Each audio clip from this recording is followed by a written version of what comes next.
Chapitre 1. Nul n'ignorait la bienveillance très particulière dont l'archevêque Benoît honorait le chanoine Simplice. Mais nul ne s'en étonnait. Quel est le cœur qui ne se serait pas ouvert tout grand devant les yeux du chanoine Simplice? Oh, ces yeux, deux vrais poupons ébahis suçant leurs pouces. Mais il n'y avait pas que ces yeux. Il y avait surtout les fossettes, nichées au creux des joues du chanoine. Et ces fossettes, c'était peut-être bien elles qui, à elles seules, étaient à l'origine du miracle. Oui, je crois bien que c'était elle et rien qu'elle. Après tout, l'archevêque Benoît n'était qu'un homme comme les autres. Car le héros de ce miracle, ce fut bien le chanoine Simplice, et quant au docteur Wojciech, seul parmi tous les hommes, il lui fut donné d'y assister d'un bout à l'autre. Qu'un miracle se soit produit en d'autres temps et en faveur de je ne sais qui, je puis à la rigueur le croire et rien ne vous en empêche, n'est-ce pas? Mais que cela vous soit arrivé aujourd'hui, hier et à vous-même, oui, à vous, voilà qui mérite réflexion. Mais enfin, docteur, voyons, peut-être avez-vous fini par découvrir quelque chose dans vos livres? Peut-être des cas semblables se sont-ils déjà présentés, ne serait-ce que dans l'Antiquité. Rien de rien, mon cher, il faut en prendre son parti. C'est un miracle. Si vous croyez qu'autant que vous, je n'aurais pas souhaité que d'une façon ou d'une autre la chose pût... Enfin, mais à quoi bon? Ne l'ai-je pas vu de mes propres yeux, cette chose touchée de ces mains que voici? Mais il ne s'agit plus de cela. Comment va votre archevêque? Sa santé est-elle bonne? Merci. Je l'ai vu hier, il se porte à merveille en vérité.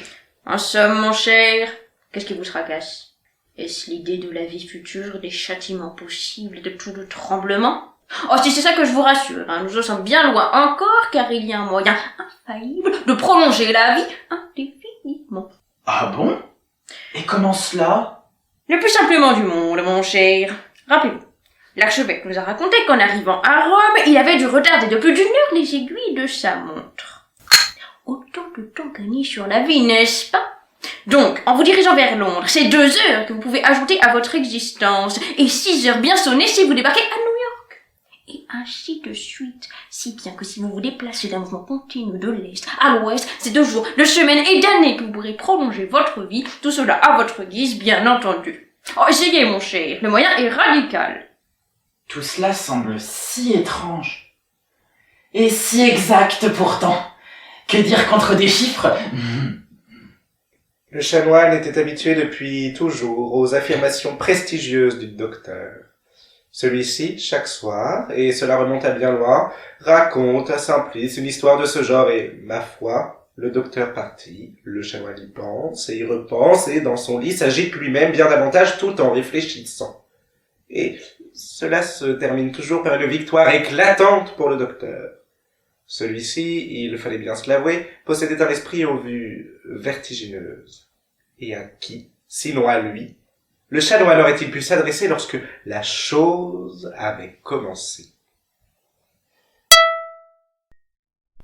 Chapitre 2. Elle avait commencé cette chose extraordinaire pendant la messe, l'année dernière, un 1er août, jour des chaînes de l'apôtre Pierre.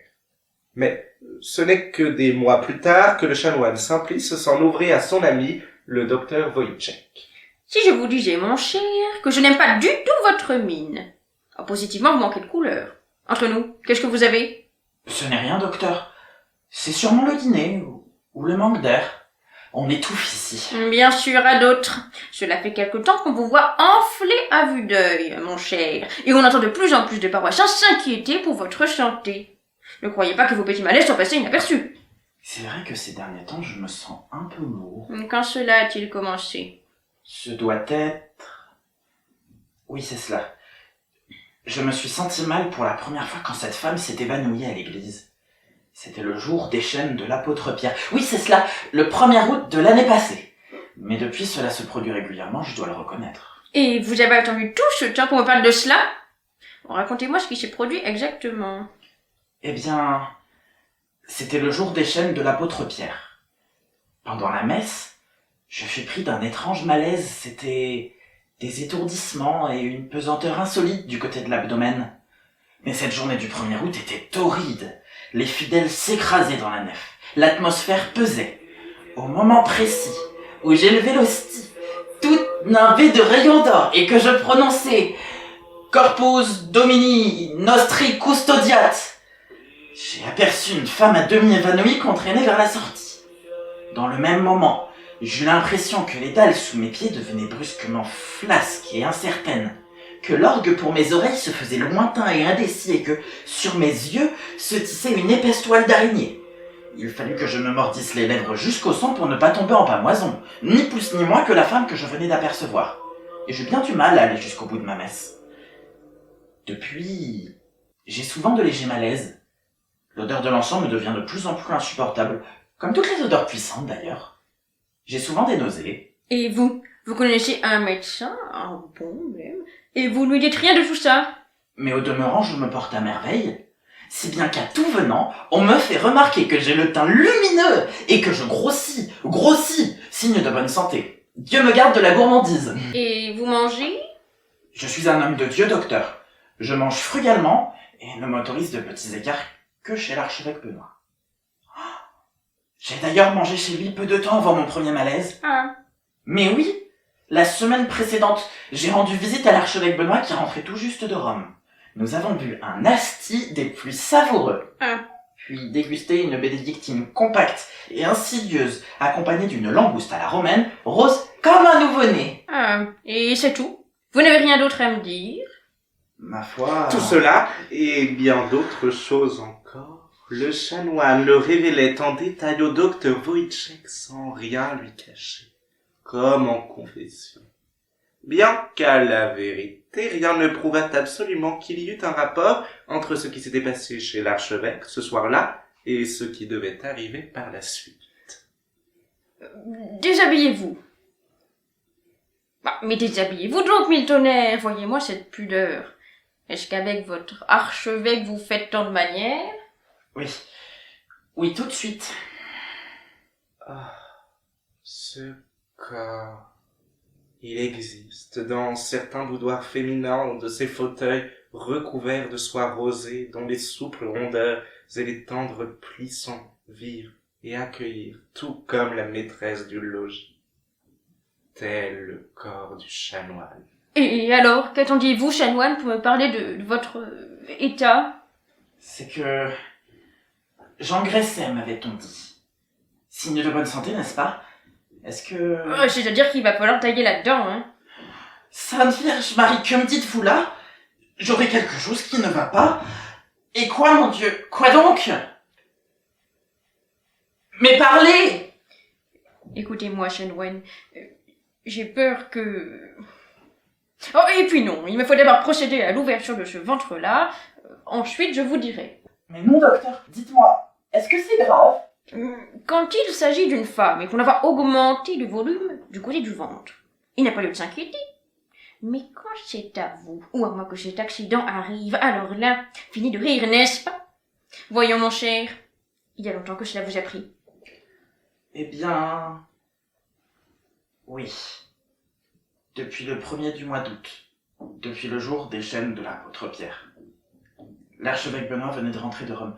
Oui, c'était bien à ce moment-là, peu de temps après. Parfait. Voyons, nous sommes aujourd'hui lundi. Venez me voir mercredi, c'est mon jour d'hôpital.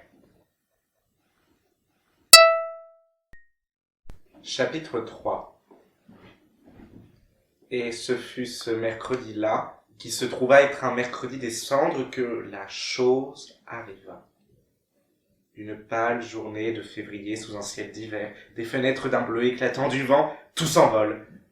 Et puis, une pièce paisible où tout est blanc, mur, porte, siège, d'une blancheur qui angoisse un peu, car elle semble en dehors de cette vie où les choses sont diverses et tumultueuses, et où le blanc se marie si impitoyablement au noir. Bonjour. Ah, bonjour, mon père. Oh, ils disent que c'est la 3e fois que j'accouche. Et chaque fois, monsieur le curé, il me charcute à qui mieux mieux. Oh, Sainte Vierge, si je laisse ma peau cette fois-ci, que deviendront sans moi Dimitri, et Igor et Sacha? Oh, et vous, monsieur le curé? Vous venez aussi pour une consultation? Une consultation, comme vous dites. Je viens voir le docteur Wojciech. Oui, mais vous, qu'est-ce que ça vous fait? Tandis que moi, rien que d'y penser, tenez. Songez donc que mon aîné n'a que 8 ans. Et encore, j'ai de la chance que monsieur le docteur soit un si brave homme. Si je vous disais qu'il ne veut pas me laisser payer. Qui sait si, bientôt, notre destin ne sera pas d'être assis côte à côte, non plus ici-bas dans cette pièce toute blanche, mais dans un séjour bien plus vaste, bien plus paisible, où l'on redoute une heure d'ultime jugement plus terrible encore que celle-ci. Oh, merci mon père, merci. Eh bien, chanoine, je vous y prends. Il paraît que vous faites provision d'indulgence pour le grand voyage et que vous comptez vos péchés. Oh, tranquillisez-vous, mon cher. Avant 3 semaines, vous pourrez retourner chez votre archevêque et y manger toutes les langoustes du monde. Allons.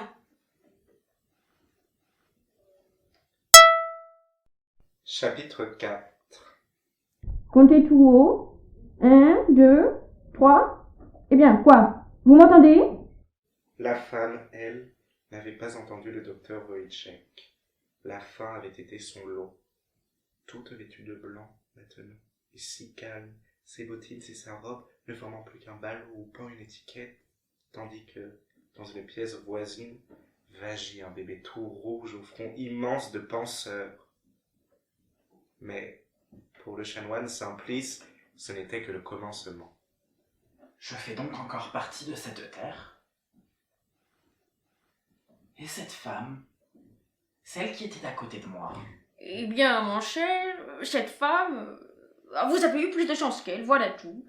Selon toute vraisemblance, elle est en train de faire son rapport acquis de droit sur vos œuvres les plus édifiantes.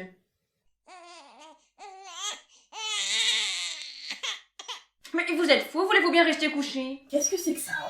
Pourquoi? D'où cela vient-il? Tôt ou tard, mon cher chanoine, il me faudrait bien dire la vérité, n'est-ce pas? Alors, autant que ce soit tout de suite. Écoutez-moi bien. Cet enfant, c'est le vôtre. Quoi? Qu'est-ce que vous dites? Mon enfant? Je vous le répète, le vôtre, mon cher, le vôtre. Mais docteur, songez-y, je suis Sainte Vierge Marie, je suis tout de même un homme. Si vous croyez, mon cher, que je ne le sais pas aussi bien que vous. Et pourtant, vous comprendrez aisément que moi, médecin, il m'est autrement difficile de croire à un miracle que vous qui êtes plus près de Dieu. Je ne puis en toute bonne foi appeler cela autrement que miracle. Et pourtant, en toute franchise, j'y crois à ce miracle. Acceptez-le donc comme une épreuve et aussi comme une faveur toute spéciale dont le ciel vous a reconnu digne. Mais vous avouerez tout de même que la chose est invraisemblable. Et la résurrection des morts est-elle, oui ou non, vraisemblable? Osez me dire que vous n'y croyez pas. Loin de moi cette pensée. Mais dans le cas présent, pourquoi moi et pas un autre? Oh, chanoine, qui sait si ce n'est pas en châtiment de quelque péché? Est-ce que je sais, moi? D'autre part, vous n'ignorez pas que le ciel choisit toujours comme instrument de ses volontés les cœurs les plus simples. Oh, et le vôtre par bonheur à la simplicité d'un nourrisson. Ne vous tourmentez donc pas, mon cher, cela ne saurait vous faire du bien. Écoutez-moi, c'est un fils, un garçon. Le chanoine se tut. Qu'aurait-il pu répondre alors que Wojciech, le docteur Wojciech, en personne, croyait au miracle? Et voilà pourquoi le chanoine Simplice l'accepta, ce miracle, et le chargea avec humilité sur ses épaules, tout comme l'apôtre Pierre avait porté ses chaînes. Il lui sembla même qu'il n'ignorait pas absolument ce qui lui avait valu et cette récompense et ce châtiment du ciel. Mais enfin, docteur, n'y a-t-il donc aucune explication? Rien de rien, mon cher. Un miracle, je vous dis.